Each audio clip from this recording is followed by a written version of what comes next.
बरेली में इत्तेहाद मिल्लत काउंसिल के प्रमुख मौलाना तौकीर रजा ने इस सरकार में मुस्लिमों पर जुल्म और अत्याचार होने का आरोप लगाते हुए अपनी गिरफ्तारी देने का ऐलान बीते दिनों किया था।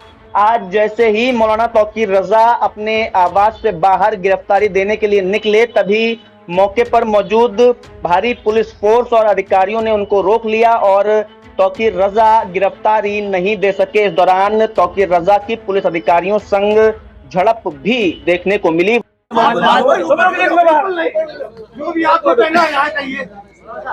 अरे हट जा भाई, आप जगह दीजिए,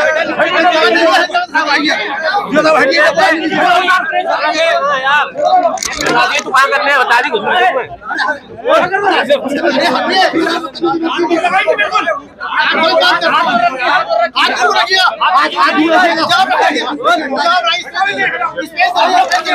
यहीं से बात करो ना। वहीं तौकीर रजा ने कहा कि आज उनके 11 समर्थकों ने गिरफ्तारी दी है। अब ये सिलसिला शुरू हुआ है। कल ये संख्या 72, उसके अगले दिन 313 और उसके अगले दिन 917 लोग गिरफ्तारी देंगे और हर जिले, हर सूबे और पूरे हिंदुस्तान में अब ये सिलसिला चलने वाला है। और क्यों आईडी नीचे कर लो, थोड़ी नीचे कर लो। बोलो बोलो सब बोलिए।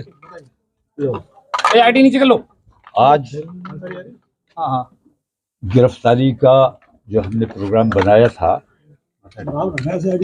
मुझे खामखा पैनिक क्रिएट करने की कोशिश कर रही है यहाँ पुलिस। और पुलिस की जिम्मेदारी है कि कोई भी कार्यक्रम हो उसे खैर खूबी से उसे अंजाम पहुंचाना चाहिए, लेकिन पुलिस ही पैनिक क्रिएट करने का काम कर रही है। मैंने कहा था कि मेरी भीड़ नहीं आएगी और मैंने ये साबित किया है कि मैंने किसी भीड़ को नहीं बुलाया।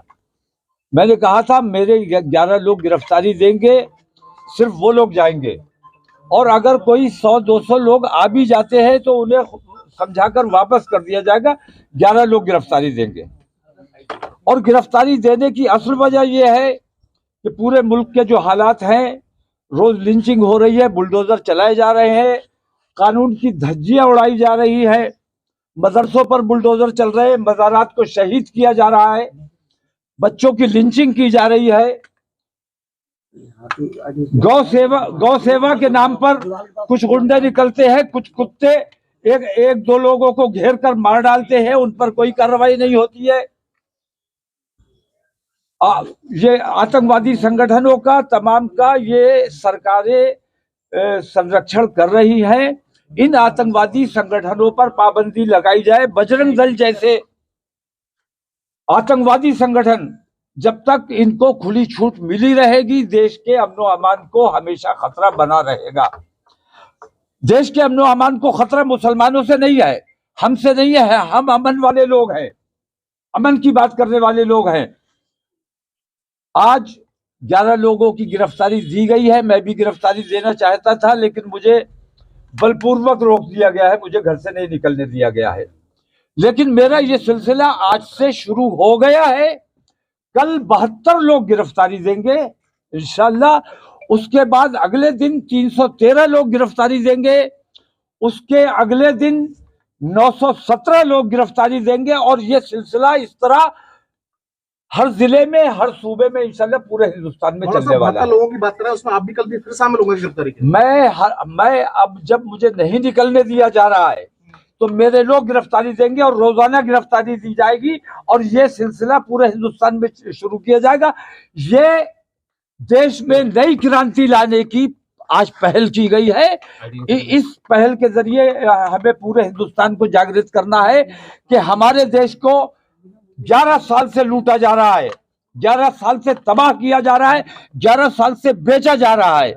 वो तमाम लोग जो अपने देश से मोहब्बत करते हैं, उन तमाम लोगों को मैं दावत दे रहा हूं। मेरे साथ इस मामले में मेरे साथ मेरे हिंदू भाई भी शरीक है और वो भी हमारी मुहिम में शरीक रहेंगे और वो भी गिरफ्तारी देंगे। आपको देश के कानून पर भरोसा नहीं है क्या? आपको संविधान पर भरोसा नहीं है? संविधान पर पूरा भरोसा है। संविधान की रक्षा के लिए ही हम ये काम कर रहे हैं। हम ये देख रहे हैं कि कानून की धज्जियां सरकार उड़ा रही है, पुलिस उड़ा रही है। किसी मामले में स्टेटस को है अदालत के आदेशों का पालन कराना पुलिस का काम है, प्रशासन का काम है। लेकिन अदालत के आदेश के बावजूद बुलडोजर भी चलाया जाता है, ज्यादतियां भी की जाती हैं, गिरफ्तारियां भी की जाती हैं, गोलियां भी चलाई जाती हैं। हिंदुस्तान की पुलिस का कोई अपना मैनुअल नहीं है, जो अंग्रेज बना के गए उसी मैनुअल पे आज भी काम कर रही है। और हिंदुस्तान की पुलिस जब अंग्रेजों की हुकूमत यहाँ थी तब भी हिंदुस्तानी देश प्रेमियों पर उनकी गोलियां चला करती थी, लाठियां चला करती थी। और आज भी वही पुलिस है जो सच्चे देश प्रेमी मुसलमानों पर गोलियां और लाठियां चलाने का काम कर रही है। देश प्रेमियों पर लाठी चलाने का जो लोग काम करते हैं वो अपने साथ भी अन्याय कर रहे हैं, देश का काम नहीं कर रहे। मौलाना साहब, आप 72 लोगों की बात कर रहे हैं, 144 धारा लागू है, क्या उसका उल्लंघन नहीं माना जाएगा फिर? हम तो आह भी करते हैं तो हो जाते हैं बदनाम। मैं पूछता हूं कि उल्लंघन ये नहीं होता है कि 100-200 कुत्ते मिलकर किसी 1-2 लोगों को मार डालते हैं। अभी अलीगढ़ में 4 लोगों की हत्या की गई, मरा जानकर छोड़ा गया, उनमें से 3 बच गए, 1 मरा। क्या कार्रवाई हुई? बरेली में एक वाकया होता है, कोई जुलूस निकलता है, मस्जिद के सामने जाके हनुमान चालीसा पढ़ा जाता है, वहां विवाद हो जाता है, झगड़ा हो जाता है, एक बच्चा मर जाता है। उस एक बच्चे के मरने का उसके घर वालों का गम हमें पता है, हम जानते हैं, उसके गम में हम बराबर के शरीक हैं। लेकिन न्याय ये देखिए कि उस एक मौत के इवज में 150 लोग जेल में पड़े हुए हैं और पूरी बस्ती को बुलडोजर से मसमार कर दिया गया। ये तमाम तकलीफें देखते रहे हम और सब्र करते रहे, लेकिन सब्र का पैमाना तब लबरेज हो जाता है कि जब हमारे प्रदेश का प्रमुख देश के मजहबी भावनाओं को भड़काने का काम करता है। आप अपने महापुरुषों की तारीफ कीजिए, उनका सम्मान कीजिए, हमें बहुत खुशी होती है। आप अपने धर्म गुरुओं की तारीफ कीजिए, बहुत अच्छी बात है। लेकिन दूसरे के धर्म पर उंगली उठाना, दूसरे के धर्म गुरुओं को, बुजुर्गों को बुरा भला कहना, इसकी इजाजत किसी को नहीं है। अगर प्रदेश प्रमुख ही ये काम कर रहा है तो इसकी शिकायत हम किससे करने जाएं?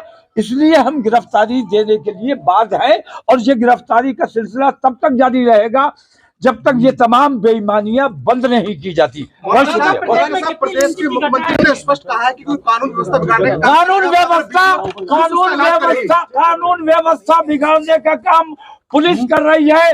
पुलिस हिंदू बनकर काम कर रही है और सरकार हिंदू बनकर काम कर रही है। सरकार को चाहिए कि सरकार के लिए पूरे उत्तर प्रदेश हिंदू, मुसलमान, सिख, ईसाई सारे के सारे उनके लिए बराबर होने चाहिए।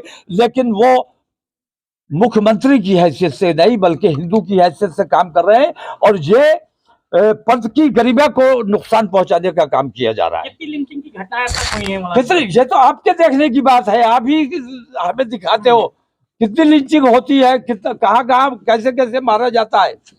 100-200 कुत्ते मिलके शेर को मार डालो, ये यार कोई तुमने बहादुरी का काम किया। और मैं हैरत करता हूं, उनके माँ बाप ने तो उन्हें ये शिक्षा नहीं दी होगी, ये संस्कार नहीं दिए होंगे। ये संस्कार उन्हें मिले कहां से? ये आतंकवादी संगठन जो बने हुए हैं, जो सरकार के संरक्षण में काम कर रहे हैं, ये संस्कार उन लोगों के जरिए मिल रहे हैं। लोगों को, पेरेंट्स को चाहिए कि अपने बच्चों को ऐसे आतंकवादी संगठनों से बचा के रखें। बहुत शुक्रिया।